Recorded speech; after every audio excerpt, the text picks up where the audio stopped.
चीज सीखेंगे। जब हमारे पास कोई चीज हो जिसे हमें बांटना हो, तो यह पता करने के लिए कि प्रत्येक व्यक्ति को उस चीज की कितनी संख्या मिली, इसके लिए हम भाग करते हैं। अब मान लीजिए मेरे पास 10 टॉफियां हैं और मुझे इन्हें 5 बच्चों में बांटना है। इन 5 बच्चों को मुझे बराबर बराबर टॉफियां बांटनी है, नहीं तो आपस में झगड़ा हो जाएगा ना। तो मैं कैसे बांटूंगी? मैं पहले सब बच्चों को एक एक टॉफी बांट दूंगी, ठीक है? लेकिन सबको एक एक टॉफी बांट देने के बाद भी मेरे पास टॉफियां बची हैं। चलो इन्हें भी बांट देती हूं। अरे वाह, सारी टॉफियां खत्म और हर बच्चे को 2-2 टॉफियां मिली, न कम न ज्यादा। यानी 10 टॉफियों को हमने 5 बच्चों में बराबर बराबर बांटा, तो हर बच्चे को 2 टॉफियां मिली। तो बच्चों, इसे भाग कहते हैं। गुणा में जिस प्रकार से चीजें बराबर मात्रा में बढ़ती जाती हैं, भाग में वह बराबर मात्रा में घटती जाती हैं। तो गुणा हुआ बार बार जोड़ करना और भाग हुआ बार बार घटाव करना। चलिए काउंटर्स से देखते हैं। हमारे पास 12 काउंटर्स हैं। ये 12 काउंटर्स हमें 4 बच्चों में बराबर बराबर बांटने हैं। यह दे दिए हमने 1, 2, 3, 4 काउंटर्स 4 बच्चों को। तो हमारे पास कितने काउंटर्स बचे? 1, 2, 3, 4, 5, 6, 7, 8 काउंटर्स बचे। चलो 4 काउंटर्स और दे देते हैं। 1, 2, 3, 4। अब हमारे पास बचे 4 काउंटर्स, वो भी इन 4 बच्चों को दे देते हैं। यह गए हमारे आखिरी के 4 काउंटर्स बच्चों के पास। अब हमारे पास कोई काउंटर नहीं बचा, यानी 12 काउंटर्स को हमें 3 बार बराबर बराबर बांटना पड़ा, या पूरी संख्या में से बार बार घटाना पड़ा। तो इसे हम कहेंगे 12 भाग 4, क्योंकि हमने 12 के 4 भाग किए। ये भाग का चिन्ह है। जब एक संख्या को दूसरी संख्या से भाग करते हैं, तो हम ये भाग का चिन्ह लगाते हैं। और हम मूर्त रूप में देख सकते हैं कि चारों भागों में 3-3 काउंटर्स हैं, अर्थात 12 भाग 4 बराबर 3। चलिए अब प्ले मनी से भाग समझते हैं। हमारा सवाल है 24 भाग 3, यानी मेरे पास 24 रुपए हैं और मुझे इन्हें 3 बच्चों में बांटना है। चलिए 3 बच्चे सामने आइए। यह मैंने मेज पर 24 रुपए रख दिए। अब आप सब बारी बारी से 1-1 रुपया करके उठाएं, जब तक सारे रुपए खत्म ना हो जाएं। हाँ, ऐसे 1-1 करके। अरे वाह, सारे रुपए बंट गए इतनी जल्दी। अच्छा, अब आप सब गिनकर बताइए कि हर एक बच्चे के पास कितने रुपए आए? 8-8 रुपए आए ना? बहुत बढ़िया। यानी 24 रुपए जब 3 बच्चों में बंटे, तो हर बच्चे को 8-8 रुपए मिले। तो क्या आप बता सकते हैं कि 100 रुपए के नोट को कितने 10 रुपए के नोटों में तोड़ा या बांटा जा सकता है? सोचिए सोचिए, याद करिए। 10 रुपए का नोट यानी दहाई, 100 रुपए का नोट यानी सैकड़ा। कुछ याद आया? हाँ, 100 रुपए के एक नोट को 10 रुपए के 10 नोटों से बदला जा सकता है, या 10 नोटों में बांटा जा सकता है, क्योंकि 100 के अंदर 10 रुपए के 10 नोट हैं। या 1 दर्जन यानी 12 केलों को 6 बच्चों में 2-2 करके बांटा जा सकता है ना? चलिए अब हम बेस 10 ब्लॉक से भाग की अवधारणा को समझते हैं। 36 भाग 3। सबसे पहले 36 को हम बेस 10 ब्लॉक से दिखाते हैं। 36 मतलब 3 दहाई और 6 इकाई, यानी 3 नीली पट्टियां और 6 पीले ब्लॉक्स। तो हम पहले ब्लैक बोर्ड पे ऐसे 3 भाग बना लेते हैं, क्योंकि हमें 36 को 3 हिस्सों में बांटना है ना। हम तीनों भागों में एक एक दहाई रख देते हैं।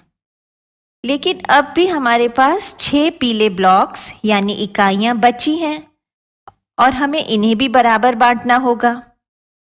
पहले तीनों भागों में एक एक ब्लॉक रख लेते हैं। अभी भी 3 इकाइयां शेष हैं। चलिए इन्हें भी तीनों भागों में बांट लेते हैं। अब हर भाग के बेस 10 ब्लॉक्स जोड़ के बताइए कि हमें क्या संख्या मिली। 12, 12, 12, यानी 36 को हमने यदि 3 भागों में बांटा तो हर भाग में 12-12 इकाइयां होंगी, यानी 36 भाग 3 बराबर 12। तो बच्चों क्या समझे? 36 को 3 से भाग किया तो हमने आसानी से कर लिया, लेकिन 36 को ही अगर 4 से भाग करना हो तो कैसे करेंगे? 36 भाग 4। चलिए पहले बेस 10 ब्लॉक से 36 बना लेते हैं। 36 यानी 3 दहाई और 6 इकाई। अब 4 भाग बना लेते हैं, क्योंकि इसे हमें 4 हिस्सों में बांटना है। लेकिन हमारे पास दहाइयां तो 3 ही हैं। अब कैसे बांटेंगे? बच्चों आप जानते हैं ना, 1 दहाई यानी 10 इकाइयां, तो 3 दहाई का मतलब 30 इकाइयां हुआ ना। तो हम इन 3 नीली पट्टियों को 30 पीले ब्लॉक से बदल देंगे। हमारे पहले से ही 6 पीले ब्लॉक्स हैं, तो अब हमारे पास हो गए कुल 36 ब्लॉक्स। अब इन 36 ब्लॉक्स को 4 भागों में एक एक करके बांटना शुरू करते हैं। तो ये हो गए हमारे 36 ब्लॉक्स 4 भागों में पूरे। अब देखते हैं कि हर भाग में कितने कितने ब्लॉक्स आए। हर भाग में 9 ब्लॉक्स आए ना, यानी 36 को हमने यदि 4 भागों में बांटा तो हर भाग में 9 इकाइयां होंगी, यानी 36 भाग 4 बराबर 9।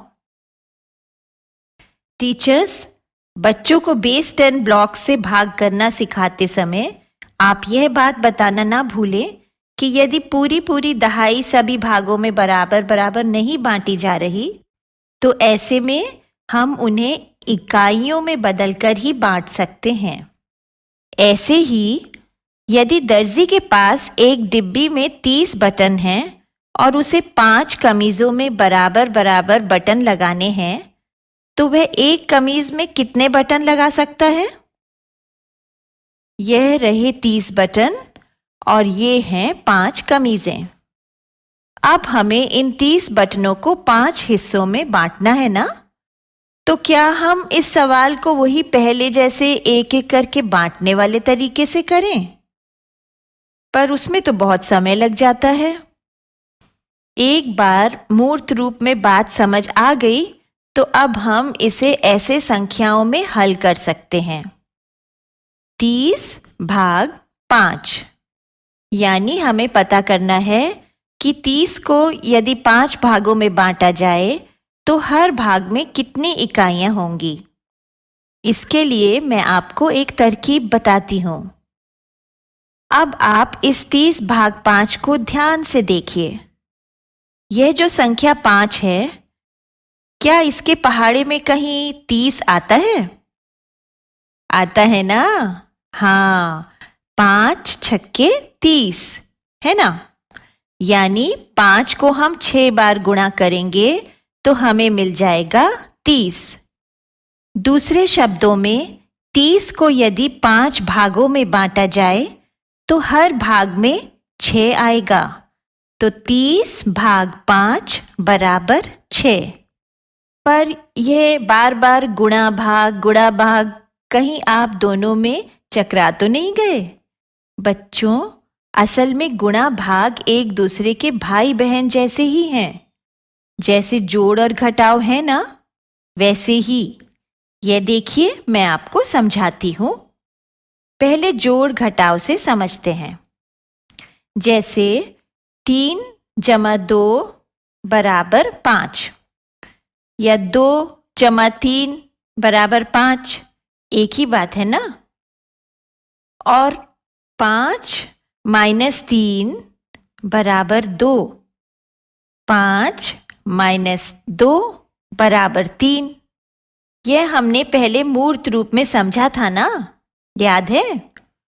इसी प्रकार से गुणा और भाग में 5 × 6 = 30 या 6 × 5 = 30, एक ही बात है। और 30 भाग 5 = 6 हमने अभी अभी देखा था। और 30 भाग 6 = 5, है ना जादू? गणित में इस प्रकार की कई जादुई चीजें होती हैं, बस एक बार समझ आ जाए तो। भाग को मूर्त रूप में समझ लेने के बाद उसके सवालों को अमूर्त रूप में इस प्रकार से हल किया जा सकता है। उदाहरण के लिए 28 भाग 7। तो पहले 28 लिखेंगे, फिर हम उसे जिस संख्या से भाग होना है उससे इस प्रकार से अलग कर देंगे। ऊपर भी एक रेखा डाल देंगे जहां सवाल का उत्तर लिखा जाएगा।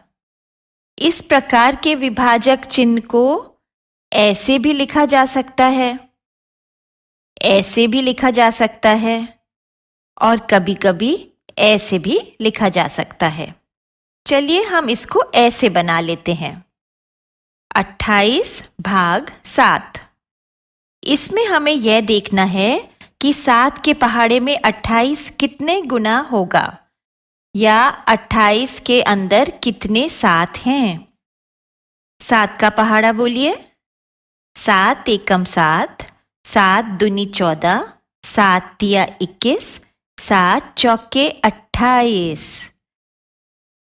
यानी 28 को हम 7-7 के 4 भागों में विभाजित कर सकते हैं। तो हम उत्तर के स्थान पर लिखेंगे 4 और 28 के नीचे 28 लिखकर बाईं तरफ एक घटाव का चिन्ह लगा देंगे। तो 28 - 28 हो गया 0। यानी 28 7 से पूरे 4 बार भाग हो सकता है। एक और उदाहरण लेते हैं। 42 भाग 6। हम सबसे पहले अपना विभाजक चिन्ह बना लेते हैं और इस घर जैसे चिन्ह के अंदर हम 42 बिठा देते हैं और बाईं तरफ बाहर 6 लिख देते हैं। अब सवाल हल करते हैं 6 का पहाड़ा बोलकर। हमें देखना है कि 42 में कितने 6 हैं। तो 6 एकम 6, 6 दूनी 12, 6 तिया 18, 6 चौके 24, 6 पंजे 30, 6 छक्के 36, 6 सत्ते 42। यानी 42 के अंदर 7 6 छुपे हुए हैं। तो हम 7 लिख देंगे उत्तर रेखा के ऊपर और 42 में से 42 घटा देंगे तो मिलेगा 0। यानी 42 6 से पूरे 7 बार भाग हो सकता है। जिस संख्या को भाग करना है उसे हम भाज्य कहते हैं। जिस संख्या से उस संख्या को भाग करना है उसे हम भाजक कहते हैं। भाग के सवाल के उत्तर को हम भागफल कहते हैं। तो 42 हमारा भाज्य है, 6 भाजक और 7 भागफल है। टीचर्स, मूर्त रूप में बच्चों को जब भाग की अवधारणा अच्छी तरह से समझ आ जाए उसके बाद ही पाठ्य पुस्तक तथा वर्कबुक में सवाल हल करवाएं। संपर्क फाउंडेशन।